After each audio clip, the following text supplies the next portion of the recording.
tidur, aktivitas kita kayak begini jamaah. Oh, luar biasa. Sebelum ngapa-ngapain, bahkan sebelum mandi, sebelum wudhu, kan Nabi baca itu baru wudhu, baru salat qiyamul lail, baca ini dan direnungkan, baca terus renungkan. Alladzina yadhkuruna Allah qiyaman wa qu'udan wa 'ala junubihim wa yatafakkaruna fi khalqis samawati wal ard. Makanya kan kesimpulannya Pak, Rabbana ma khalaqta hadza batila. Wahai Rabb kami, engkau nggak mungkin menciptakan sesuatu tanpa ada alasan. Pasti mengandung hikmah. Pasti. Coba hari ini misalnya kita di PHK nih, malamnya tidur bangun baca nih ayat. Rabbana ma khalaqta hadza batila. Renung aja. Iya ya. Di PHK pasti ada hikmah nih. Karena Allah nggak mungkin mentakdirkan dan menciptakan sesuatu tanpa ada hikmah. Kau percaya diri lagi hari itu. Saya harus bangkit. Pasti ada hikmah. Kenapa saya di PHK hari ini? Subhanaka faqina adzabannar. Maha suci engkau ya Allah. Allah tuh maha suci jamaah. Maha suci dari apa? Kata para ulama, maha suci dari keburukan dan ketidaksempurnaan. Artinya, perbuatan dan sifat Allah pasti terbaik dengan standar, dengan kualitas terbaik yang sempurna. Jadi bukan hanya baik aja, tapi sempurna. Nah, zat yang maha suci itu kan gak mungkin kezolimin kita hadirin. Walaupun terkesan takdirnya hari-hari ini beratnya minta ampun. Makanya kita baca subhanaka faqina adzabannar. Engkau gak mungkin menciptakan hari-hari ini tanpa ada alasan. Ini pasti ada hikmah. Maha suci engkau. Lalu pikiran kita bawa ke akhirat. Subhanaka faqina adzabannar. Ya Allah, lindungilah kami dari siksa api neraka. Karena hidup itu seringkali butuh pengalian isu jamaah. Semua rasa sakit di dunia gak ada apa-apanya dibanding pedihnya api neraka. Maka kita berpikir jauh yang lebih besar. Jauh yang lebih besar. Hadirin gini loh jamaah, apabila ada orang, ini bukan jamaah sekalian, ini ada contohnya, ada orang, dia jerawatan di wajahnya, lalu punggungnya panuan,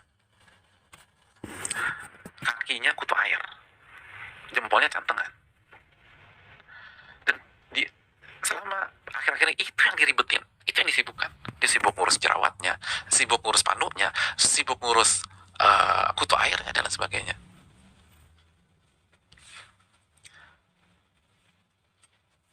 Hari ini ketemu dokter untuk baca hasil biopsi. Ternyata kanker paru stadium terminal atau stadium 4. Jamaah sekalian, begitu dia tahu dia mengidap kanker paru stadium 4, kira-kira isu tentang jerawat jadi penting apa enggak? Nah, jamaah, isu tentang jerawat jadi penting? Enggak penting. Isu tentang panu di punggung jadi penting? Enggak. Isu kutu air di jempol, di jari jadi penting? Enggak. Isu cantengan di jempol jadi penting? Enggak. Isunya apa sekarang? Gimana berjuang melawan kanker? Kita baca, subhanaka faqina adzabannar. Ya Allah, lindungilah kami dari api neraka. Isu besarnya itu jamaah. Adapun sakitnya dunia, terpuruknya kita, kemiskinan, gak ada apa-apanya dibanding pahitnya api neraka. Kan nanti pada hari kiamat, orang paling sukses di dunia itu didatangkan, dan orang paling sukses tapi ahli neraka didatangkan oleh Allah. Lalu Allah celupkan sekali celupan, terus Allah tanya, pernah nikmat gak? Gak pernah ya Allah. Subhanallah, gak pernah. Sekali celup, bukan sehari, sekali. Apakah kamu pernah merasakan kenikmatan? Gak pernah. Hilang semuanya tuh, sekali celup. Itu yang harus kita renungkan sebelum kita mulai seluruh aktivitas. Begitu bangun tidur, usap wajah, baca ayat-ayat ini apa? Itu hari, coba banding, mulai lah, coba kita minta pertolongan sama Allah mulai besok atau mulai nanti malam maksudnya.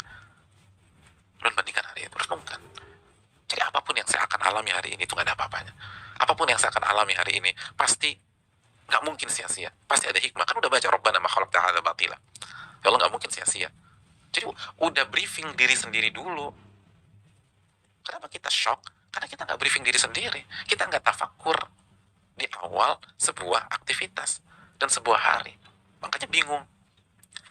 Kenapa kita galau? Karena begitu bangun yang kita lihat handphone. Kebetulan ada masalah besar disampaikan di handphone kita. Udah berantakan itu. Coba kita tenang dulu. Kita usap, kita baca. Rabbana Rabbana ma khalaqta hadza batil, subhanaka faqina adzabannar. Udah kita udah kondisikan nih.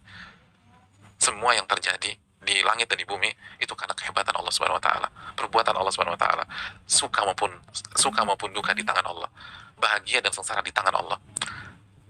Keberhasilan dan kegagalan di tangan Allah.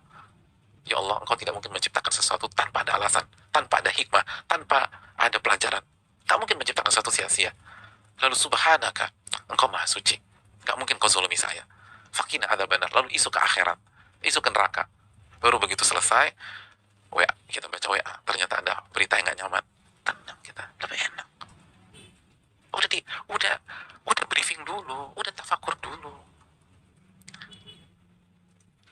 Pagi ini atau paginya anak bertingkah nggak mau sekolah, subhanaka faqina adzabannar, pasti ada hikmah. Rabbana ma khalaqta hadza batil, enak. Ayo sekolah, anak nggak mau, aku mau berhenti aja, aku bosan mah belajar online, nggak enak. Iya ya, saya orang tuanya, saya ngandung, di dalam dirinya mengalir darah saya, tapi saya nggak bisa ngatur nih anak. Hidayah di tangan Allah, berarti saya harus banyak sholat nih, minta sama Allah, kan harusnya gitu jamaah. Saya yang lahirin nih anak, bapaknya bilang benihnya benih saya nih anak, tapi saya minta ke kanan dia ke kiri.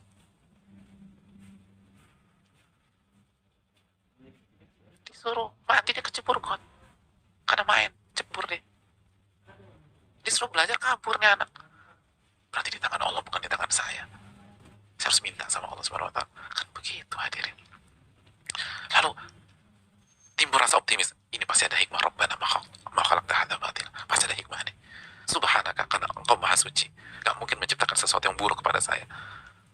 Lalu orientasi akhirat, wa qina adzabannar, ya Allah jaga saya dari api neraka. Kebayang gak sih dampaknya tuh kalau kita start dengan begini? Ingat, start menentukan hadirin, start menentukan. Pembalap terbaik aja kalau start dari posisi paling buncit kayaknya dia gak juara di seri itu. Ini start kita dalam sebuah hari, start kita bangun tidur baca ini start sangat menentukan. Memang bukan segalanya, tapi sangat menentukan jalannya pertandingan dan kehidupan. Hati dimainkan, pokoknya ngelihat segala sesuatu, hati mengatakan ini perbuatan Allah. Kan begitu jemaah. Istri nggak mau diatur, atau suami egois dan zalim. Kalau hati kita fokus ke istri kita, kalau hati kita fokus ke suami kita, yang terjadi apa? Kita bisa stres sendiri. Tapi coba kita tafakur, istri saya nggak diatur. Ini dibalik ini, siapa yang mentakdirkan? Allah Subhanahu wa taala. Berarti pasti ada hikmah. Rabbana ma khalaqta hadza batila. Engkau nggak mungkin menciptakan episode pagi ini, istri kita nggak bisa diatur, kecuali karena ada hikmah. Kembali ke Allah. Kalau kita ingat suami kita yang egois, siapa sih istrinya yang gak males dan gak mules hadirin? Ini laki-laki egois yang minta ampun. Tapi coba kita renungkan, siapa yang menciptakan episode pada siang hari ini sehingga suami kita egoisnya minta ampun? Allah Subhanahu wa taala. Maka Allah gak mungkin menciptakan sesuatu tanpa ada alasan, tanpa ada hikmah. Berarti saya harus kembali kepada Allah, karena di tangannya lah kebahagiaan dan kesengsaraan. Subhanallah.